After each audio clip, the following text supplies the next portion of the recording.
Iraq. Iraq పేరు వింటేనే మన మనసుల్లో యుద్ధాలు, విద్వేషాలు గుర్తొస్తాయి. కానీ ఈ దేశానికి చరిత్రలో చాలా గొప్ప స్థానం ఉంది. ఇది ప్రపంచంలోని పురాతన నాగరికతల పుట్టినిల్లు. ఇక్కడే మొదటగా మనుషులు పంటలు సాగు చేశారని, నగరాలు నిర్మించారని మరియు మొదటి లిపి ఇక్కడే రాశారని చెబుతూ ఉంటారు. ఇరాక్ దేశం పశ్చిమ ఆసియాలో ఉంది. మధ్యప్రాచ్యంలో ఇది ఉంటుంది, అంటే మిడిల్ ఈస్ట్ ప్రాంతం. ఇది Kuwait, Saudi Arabia, Jordan, Syria, Turkey మరియు ఇరాన్ దేశాలతో సరిహద్దులు పంచుకొని ఉంటుంది. టెగ్రిస్ మరియు యూఫ్రటీస్ అనే రెండు ముఖ్యమైనటువంటి నదులు ఈ దేశం గుండా ప్రవహిస్తూ ఉంటాయి. ఈ నదుల మధ్య భాగాన్ని మెసొపొటేమియా అంటారు. దాని అర్థం నదుల మధ్య భూమి అని అర్థం. ఇక్కడే సుమేరియన్, అకాడిమియన్, బాబిలోనియన్, అసీరియన్ వంటి మహానాగరికతలు ఉద్భవించాయి. ఈ దేశపు చరిత్రను తెలుసుకోవడం అంటే మన మానవ చరిత్ర మొదలు పెట్టడం అని చెప్పవచ్చు. అందుకే ఈ దేశానికి నాగరికత పుట్టినిల్లు అనే పేరు దక్కింది. ఇరాక్ అనే పదం అరబిక్ భాష నుండి వచ్చింది. దాని అర్థం లోతైన రూట్స్ కలిగి ఉన్నటువంటి భూమి అని అర్థం. ఇది చారిత్రక, సాంస్కృతిక ప్రాధాన్యత కలిగి ఉన్నటువంటి ఒక ప్రదేశం. ఇప్పటి ఇరాక్ ఒక స్వతంత్ర దేశం. ఇది రాజధాని బాగ్దాద్ నగరాన్ని కలిగి ఉంది. ఇది ఒకప్పుడు ప్రపంచంలో జ్ఞాన కేంద్రంగా గుర్తింపు పొందింది. ఇరాక్లో ఇప్పటికీ ముస్లిం సమాజం అత్యధికంగా ఉంది. ముఖ్యంగా షియా మరియు సున్నీ ముస్లింలు ఇక్కడ ఉన్నారు. ఇక్కడ జనాభా సుమారు 4 కోట్ల వరకు ఉంటుంది. ఈ వీడియోలో మనం మెసొపొటేమియా నాగరికత, బాబిలోనియన్ సామ్రాజ్యం, ఇస్లాం అభివృద్ధి, సద్దాం హుస్సేన్ పరిపాలన, అమెరికా దాడి మరియు నేటి ఇరాన్ పరిస్థితి ఎలా ఉంది అనే విషయాలు కూడా తెలుసుకుందాం. మెసొపొటేమియా అనేది గ్రీకు పదం. దీని అర్థం నదుల మధ్య భూమి అని అర్థం. ఈ రెండు నదులు ఏమిటంటే టెగ్రిస్ మరియు యూఫ్రటీస్ నదులు. ఈ నదుల ఒడుల్లోనే మొదటి నాగరికతలు వెలుసుకున్నాయి. మనుషులు ఇక్కడే మొదటిగా వ్యవసాయం చేశారు. పల్లెలను, పట్టణాలను నిర్మించారు. ప్రపంచపు తొలి నాగరికతను సుమేరియన్ నాగరికత అని చెబుతారు. ఇది క్రీస్తుపూర్వం 4000 సంవత్సరాల క్రితమే ఉద్భవించింది. వాళ్ళు క్యూనిఫారం అనే లిపిని రూపొందించారు. ఇది ప్రపంచపు తొలి రచనా విధానం. వాళ్ళు జిగ్గురాట్ అనే గోపురాలను కట్టారు. ఇవి దేవాలయాల్లో ఉండేవి. సుమేరియన్ ప్రజలు క్యాలెండర్, గణితం మరియు తారక శాస్త్రం వంటి రంగాల్లోనూ ముందున్నారని చెప్పుకోవచ్చు. సుమేరియన్ నాగరికత తర్వాత ఆకిడియన్ సామ్రాజ్యం ఏర్పడింది. సార్గన్ ది గ్రేట్ అనే రాజు దీన్ని స్థాపించాడు. ఇది ప్రపంచపు తొలి సామ్రాజ్యంగా పరిగణించబడుతుంది. తర్వాత బబిలోనియన్ సామ్రాజ్యం వెలువడింది. ఇక్కడ గొప్ప రాజు అయినటువంటి హమ్మూరాబి పాలించాడు. హమ్మూరాబి చట్టాలు ప్రపంచపు తొలి చట్ట గ్రంథాలుగా పరిగణించబడుతూ వచ్చాయి. ఈ చట్టాల్లో కొన్ని ఇప్పటికీ సమాజాల్లో మార్గదర్శకంగా ఉన్నాయి. ఎగ్జాంపుల్కి కన్నుకు కన్ను, పండుకు పన్ను అనే విధానం ఇప్పటికీ ఆయన చెప్పినటువంటి విధానంగా చెప్పవచ్చు. అంటే కంటికి కన్ను చూపించు, దంతానికి దంతం చూపించు అనే విధానం ఈయన చెప్పిన విధానంగా చెబుతూ ఉంటారు. ఇతర ప్రసిద్ధి సామ్రాజ్యమైనటువంటి అసీరియన్ సామ్రాజ్యం. వీరు యుద్ధ నిపుణులు. వారి రాజధాని నగరం నినివే. వాళ్ళు గ్రంథాలయాలు నిర్మించారు. నినివేలో ఒక భారీ గ్రంథాలయం ఉంది. దీనిలో వేలాది మట్టి పలకలు, పుస్తకాలు ఉన్నాయి. మెసొపొటేమియా ప్రజలు చేసినటువంటి కొన్ని అద్భుత ఆవిష్కరణలలో ముఖ్యంగా వ్రాత పద్ధతి, రైటింగ్ కొనిఫార్మ్, అదేవిధంగా చక్రం అంటే వీల్ కూడా వీరే తయారు చేయడం జరిగింది. క్యాలెండర్, సాగునీటి వ్యవస్థ, గణితం వంటి విశేషాలన్నీ కూడా మెసొపొటేమియా ప్రజలు కనుగొన్నారు. ఇక్కడి ప్రజలు బహుళ దేవతలను పూజించేవారు. అను, ఇనన్న, ఎన్లిల్ వంటి దేవతలను ప్రసిద్ధి దేవతలుగా పూజించేవారు. వాళ్ళు గ్రహాల ప్రకారం గడిచే కాలాన్ని నిర్వహించేవారు. జ్యోతిష్యంలో కూడా ముందుండేవారు. సుమేర్ ప్రాంతంలో ఉన్నటువంటి ఊర్లు ఊరిక్, ఎరిద్. అనే ఊరు మనకు తెలిసే ఉంటుంది. ఎందుకని అంటే ఇది అబ్రహాము యొక్క సొంత ఊరుగా చెబుతారు కొంతమంది. ఇది బైబిలికల్ పురాణాల్లో చాలా గొప్పగా ఉంటుంది. ఇవి ప్రపంచపు తొలి పట్టణాలుగా పరిగణించబడతాయి. అనే పట్టణం నుండి అబ్రహాము వేరే దేశాలకు వెళ్ళాడు అని చెబుతూ ఉంటారు. ఇక్కడ నిర్మాణ శైలిలో మట్టి ఇటుకలు ప్రామాణిక శిల్పాలుగా కనిపిస్తూ ఉంటాయి. ఈ విధంగా ఈ దేశం ఎంతో చరిత్రను కలిగి ఉంది.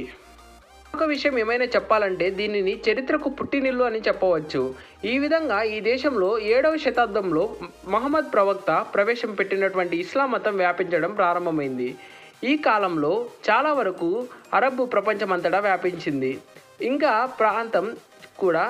ఈ ప్రాంతం ఇరాన్ ప్రాంతం కూడా దీనిలో భాగంగా మారిపోయింది. ఇస్లాం వచ్చిన తర్వాత ఉమ్మయిద్ మరియు తర్వాత అబ్బాసీద్ ఖలీఫాల ప్రభుత్వాలు ఏర్పడ్డాయి. అందులో ముఖ్యమైనవి అబ్బాసీద్ సామ్రాజ్యం. బాగ్దాద్ నగరాన్ని స్థాపించిన వాడు ఖలీఫా అల్ మన్సూర్. సుమారు 762 సిఈలో ఈ నగరాన్ని చాలా శాస్త్రీయంగా నిర్మించడం జరిగింది. వృత్తాకార నగరంగా మధ్యలో రాజభవనం, గ్రంథాలయాలు ఉండేలా ఈ నగరాన్ని నిర్మించారు. ఇది కేవలం రాజధాని నగరం మాత్రమే కాదు, ఇది ఒక మేధా ప్రస్థానంగా చెప్పవచ్చు.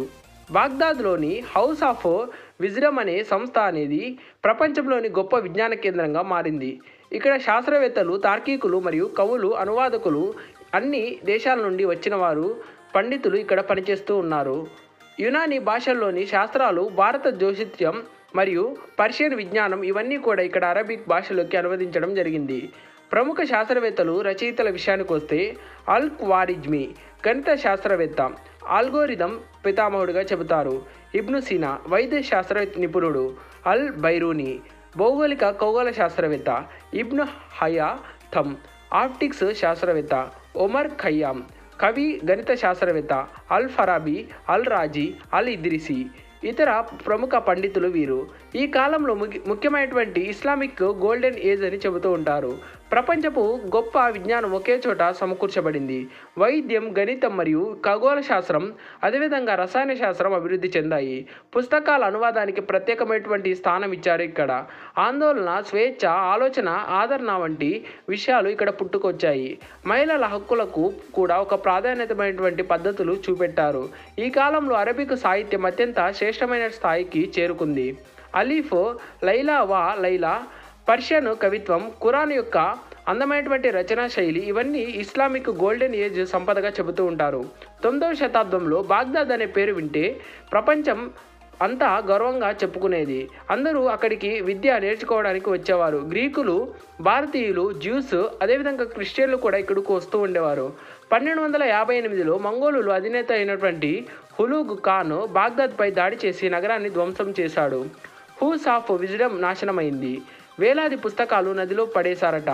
నదిలో మషి కలిసిపోయాయి, నీళ్లు నులువుగా అయిపోయాయి, మారినట్టుగా చరిత్ర చెబుతూ వచ్చింది. బాగ్దాద్ చరిత్ర అనేది ఒక గొప్ప చరిత్రగా చెప్పవచ్చు. ఇంకా 1534లో టర్కీ రాజధాని అయినటువంటి ఒక అద్భుతమైనటువంటి రాజధాని నగరమైనటువంటి టర్కీ రాజధాని నుండి కేంద్రంగా ఏర్పడినటువంటి ఒట్టోమన్ సామ్రాజ్యం బాగ్దాద్ను జయించడం జరిగింది. దీనితో పాటు ఇరాక్ మొత్తం ఒట్టోమన్ నియంత్రణలోకి వెళ్ళిపోయింది. ఒట్టోమన్ ముస్లింలు ఖలీఫాలుగా పాలించారు. షియా, సున్నీ ముస్లింల మధ్య సమతుల్యత ఉంచేందుకు ప్రయత్నించారు. కానీ స్థానిక ప్రజలు కొంతకాలం వరకు ఒట్టోమన్ పాలనను నిరాకరించారు. అయితే ఈ కాలంలో బాగ్దాద్, మసూలు, బస్రా ప్రాంతాలు విభిన్న పాలనా జిల్లాలుగా విభజించబడ్డాయి. మతపరమైనటువంటి వివక్షలు పెరిగిపోయాయి. సంక్షోభాలు, తిరుగుబాట్లు కొనసాగాయి. 1914లో మొదటి ప్రపంచ యుద్ధం ప్రారంభమైన తర్వాత ఒట్టోమన్ సామ్రాజ్యం జర్మనీకి మద్దతిచ్చింది. ఇది బ్రిటన్, ఫ్రాన్స్ వంటి అడ్లైడ్ శక్తులకు వ్యతిరేకంగా ఉంది. బ్రిటన్ ఆర్మీ బస్రా నుండి ఇరాక్ లోపలికి ప్రవేశించి 1917లో బాగ్దాద్ను ఆక్రమించడం జరిగింది. యుద్ధం ముగిసే సమయానికి ఒట్టోమన్ సామ్రాజ్యం పూర్తిగా కూలిపోయింది. దాంతో బ్రిటన్ ఇరాక్ మీద నియంత్రణ పొందింది.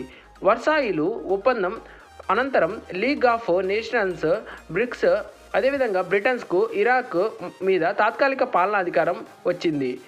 1920లో ఇరాక్ ప్రజలు బ్రిటిష్ పాలన నుండి వ్యతిరేకంగా తిరుగుబాట్లు చేయడం జరిగింది. దీన్ని గ్రేట్ ఇరాకీ రెవల్యూషన్ అంటారు. ఈ తిరుగుబాటు బ్రిటిష్ దళాలు అణిచివేయబడ్డాయి. బ్రిటన్ తమ పట్టు సడలింపు పోయిన తరువాత స్థానికులు ఒత్తిళ్లకు గురై 1921లో ఇరాక్కు రాజుగా నియమించడం జరిగింది. ఇరాక్ తొలి రాజుగా కింగ్ ఫైసల్ I నియమితులయ్యారు. ఇదే సమయంలో బ్రిటన్ పర్యవేక్షణలో రాజ్యం ఏర్పడింది. ఇది స్వతంత్ర రాజ్యంగా ఏర్పడింది. పక్షవాతం ఉన్నా కూడా పాలన ముందుకు సాగుతూ వచ్చింది. ఇరాక్లో బ్రిటిష్ ఆఫీసర్లు, సలహాదారులు, ఆర్మీ శిబిరాలు ఇప్పటికీ కొనసాగుతూనే ఉండేవి. 1932లో లీగ్ ఆఫ్ నేషన్స్ ద్వారా ఇరాక్ అధికారికంగా స్వతంత్ర దేశంగా ప్రకటించబడడం జరిగింది. కింగ్ ఫైసల్ పర్యవేక్షణలో ఇరాక్ తన తొలి చట్టసభను ఏర్పాటు చేయడం జరిగింది. అయితే ఇది పూర్తి స్వతంత్రం కాదు. ఆర్థిక, రక్షణ విభాగాల్లో బ్రిటన్ ప్రభావం ఇంకా కొనసాగుతూనే రావడం జరిగింది. ఈ విధంగా ఈ దేశం చాలా ఒత్తిళ్లకు గురై చాలా ఇబ్బందుల పాలైంది. అయితే ఇంకా ఆ తర్వాతి కాలంలో సద్దాం హుస్సేన్ పాలన మొదలైంది. సద్దాం హుస్సేన్ 1937లో త్రికీత్ అనే పట్టణంలో జన్మించాడు. బయటకు చూస్తే ఒక సాధారణ రైతు కుటుంబం అని చెప్పినా కూడా కానీ చిన్నప్పటి నుండే అతనికి అధికార పిశాచ ఉండేది. అతను బాద్ పార్టీ సభ్యునిగా రాజకీయాల్లోకి ప్రవేశించడం జరిగింది. ఈ పార్టీ అరబ్ జాతీయత, సామాజిక న్యాయం అనే సిద్ధాంతాలతో ముందుకు సాగుతూ ఉంటుంది. 1968లో ఈ పార్టీ చాలా అద్భుతంగా పనిచేసింది. ఈ విధంగా సద్దాం హుస్సేన్ పాలన అద్భుతంగా ముందుకు సాగడం జరిగింది. ఈ వీడియోపై మీ అభిప్రాయాలను కామెంట్ రూపంలో తెలియచేయండి. మరిన్ని గ్లోబల్కి సంబంధించిన వీడియోస్ కోసం మా ఛానల్ను సబ్స్క్రైబ్ చేయండి, లైక్ చేయండి, షేర్ చేయండి. జై హింద్.